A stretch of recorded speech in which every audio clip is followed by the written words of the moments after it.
Last year, I went on my first book tour. In 13 months, I flew to 14 countries and gave some 100 talks. Every talk in every country began with an introduction. And every introduction began, alas, with a lie. Haile Selassie comes from Ghana and Nigeria, or Haile Selassie comes from England and the States. Whenever I heard this opening sentence, no matter the country that concluded it, England, America, Ghana, Nigeria, I thought, but that's not true. Yes, I was born in England and grew up in the United States. My mom, born in England and raised in Nigeria, currently lives in Ghana. My father was born in Gold Coast, a British colony, raised in Ghana, and has lived for over 30 years in the Kingdom of Saudi Arabia. For this reason, my introducers also called me multinational. But Nike is multinational, I thought. I'm a human being. Then, one fine day, mid-tour, I went to Louisiana, a museum in Denmark where I shared the stage with the writer Colin McCann. We were discussing the role of locality in writing when suddenly it hit me. I'm not multinational. I'm not a national at all. How could I come from a nation? How can a human being come from a concept? It's a question that had been bothering me for going on 2 decades. From newspapers, textbooks, conversations, I'd learned to speak of countries as if they were eternal, singular, naturally occurring things. But I wondered, to say that I came from a country suggested that the country was an absolute, some fixed point in place and time, a constant thing. But was it? In my lifetime, countries had disappeared, Czechoslovakia, appeared, Timor-Leste, failed, Somalia. My parents came from countries that didn't exist when they were born. To me, a country, this thing that could be born, die, expand, contract, hardly seemed the basis for understanding a human being.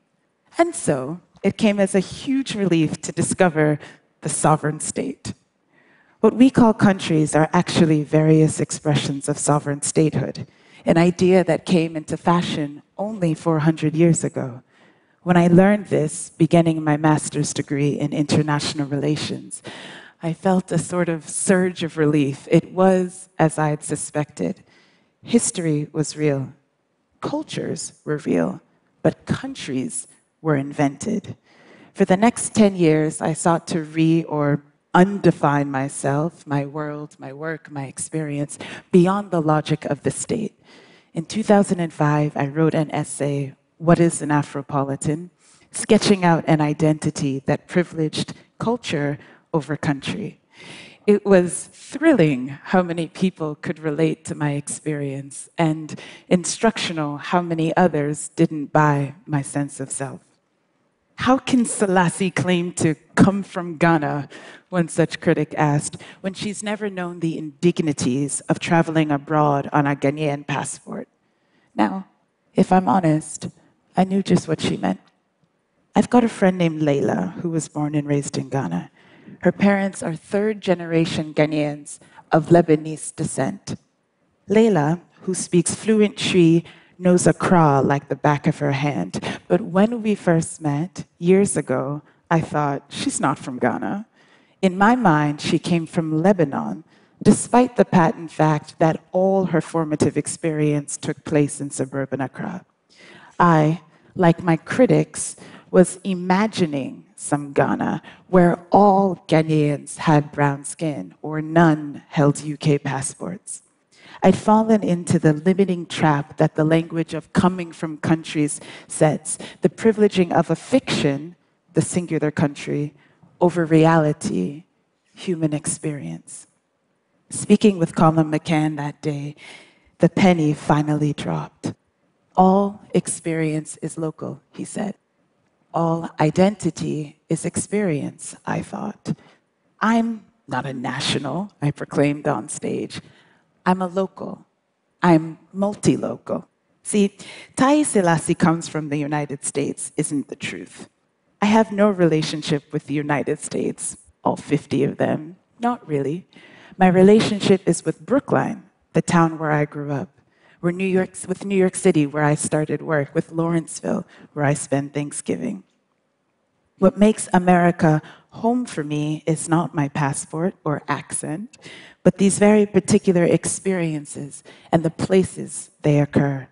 Despite my pride in Ewe culture, the Black Stars, and my love of Ghanaian food, I've never had a relationship with the Republic of Ghana writ large. My relationship is with Accra, where my mother lives, where I go each year, with a little garden in Jowolu, where my father and I talk for hours. These are the places that shape my experience. My experience is where I'm from. What if we asked, instead of, where are you from? Where are you a local? This would tell us so much more about who and how similar we are. Tell me you're from France and I see what? A set of cliches. Adichie's dangerous single story, the myth of the nation of France. Tell me you're a local of Fez and Paris, better yet, Goutte d'Or, and I see a set of experiences. Our experience is where we're from. So, where are you a local? I'd propose a 3-step test. I call these the 3 R's: rituals, relationships, restrictions. First, think of your daily rituals, whatever they may be. Making your coffee, driving to work, harvesting your crops, saying your prayers. What kind of rituals are these? Where do they occur? In what city or cities in the world do shopkeepers know your face? As a child, I carried out fairly standard suburban rituals in Boston, with adjustments made for the rituals my mother brought from London and Lagos. We took off our shoes in the house. We were unfailingly polite with our elders. We ate slow-cooked, spicy food. In snowy North America, ours were rituals of the global South. The first time I went to Delhi or to southern parts of Italy, I was shocked by how at home I felt. The rituals were familiar. R number 1, rituals. Now, think of your relationships, of the people who shape your days. To whom do you speak at least once a week, be it face-to-face or on FaceTime? Be reasonable in your assessment. I'm not talking about your Facebook friends. I'm speaking of the people who shape your weekly emotional experience. My mother in Accra, my twin sister in Boston, my best friends in New York. These relationships are home for me. Our number 2, relationships. We're local where we carry out our rituals and relationships, but how we experience our locality depends in part on our restrictions. By restrictions, I mean, where are you able to live? What passport do you hold? Are you restricted by, say, racism, from feeling fully at home where you live? By civil war, dysfunctional governance, economic inflation, from living in the locality where you had your rituals as a child? This is the least sexy of the R's, less lyric than rituals and relationships. But the question takes us past where are you now to why aren't you there and why? Rituals, relationships, restrictions. Take a piece of paper and put those 3 words on top of 3 columns. Then try to fill those columns as honestly as you can. A very different picture of your life in local context, of your identity as a set of experiences may emerge. So let's try it. I have a friend named Olu. He's 35 years old. His parents, born in Nigeria, came to Germany on scholarships. Olu was born in Nuremberg and lived there till age 10. When his family moved to Lagos, he studied in London, then came to Berlin. He loves going to Nigeria, the weather, the food, the friends, but hates the political corruption there. Where is Olu from? I have another friend named Udo. He's also 35 years old. Udo was born in Córdoba, in northwest Argentina, where his grandparents migrated from Germany, what is now Poland, after the war. Udo studied in Buenos Aires and 9 years ago came to Berlin. He loves going to Argentina, the weather, the food, the friends, but hates the economic corruption there. Where is Udo from? With his blonde hair and blue eyes, Udo could pass for German, but holds an Argentinian passport, so needs a visa to live in Berlin. That Udo's from Argentina has largely to do with history. That he's a local of Buenos Aires and Berlin, that has to do with life. Olu, who looks Nigerian, needs a visa to visit Nigeria. He speaks Yoruba with an English accent and English with a German one.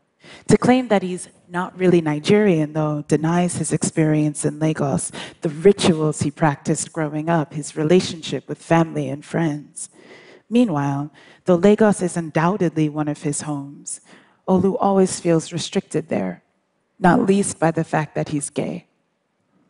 Both he and Udo are restricted by the political conditions of their parents' countries from living where some of their most meaningful rituals and relationships occur.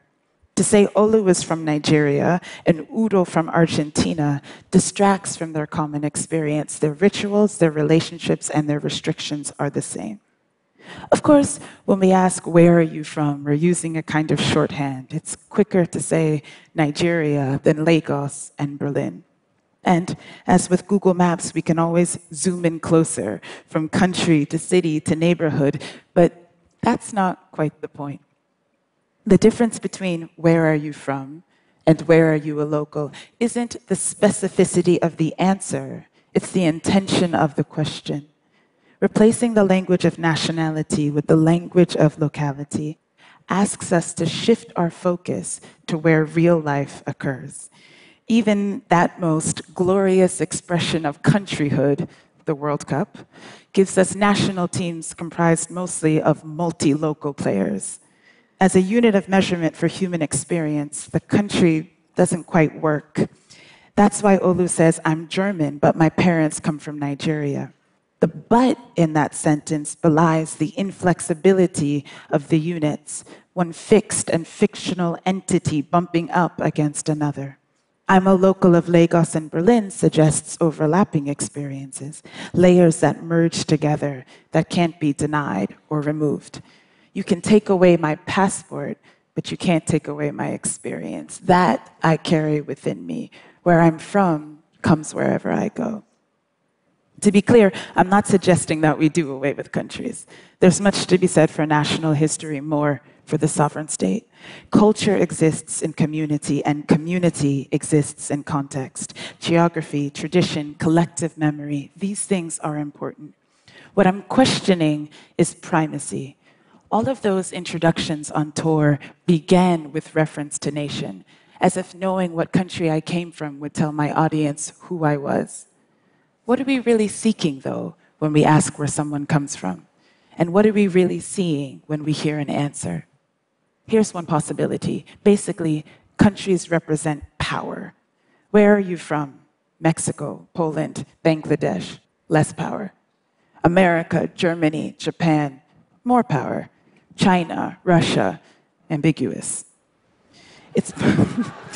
It's possible that without realizing it, we're playing a power game, especially in the context of multi-ethnic countries. As any recent immigrant knows, the question, where are you from, or where are you really from, is often code for, why are you here?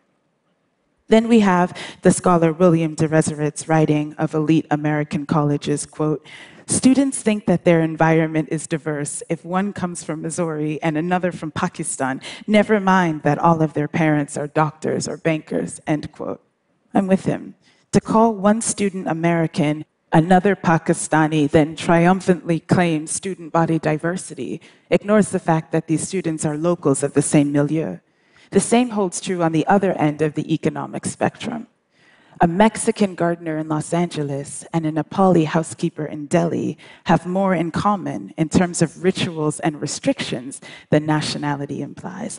Perhaps my biggest problem with coming from countries is the myth of going back to them. I'm often asked if I plan to go back to Ghana. I go to Accra every year, but I can't go back to Ghana. It's not because I wasn't born there. My father can't go back either. The country in which he was born, that country no longer exists. We can never go back to a place and find it exactly where we left it. Something somewhere will always have changed, most of all, ourselves. People. Finally, what we're talking about is human experience, this notoriously and gloriously disorderly affair. In creative writing, locality bespeaks humanity. The more we know about where a story is set, the more local color and texture, the more human the characters start to feel, the more relatable, not less. The myth of national identity and the vocabulary of coming from confuses us into placing ourselves into mutually exclusive categories. In fact, all of us are multi-local, multi-layered. To begin our conversations with an acknowledgement of this complexity brings us closer together, I think, not further apart. So, the next time that I'm introduced, I'd love to hear the truth. Taye Selassie is a human being like everybody here. She isn't a citizen of the world, but a citizen of worlds. She is a local of New York, Rome, and Accra. Thank you.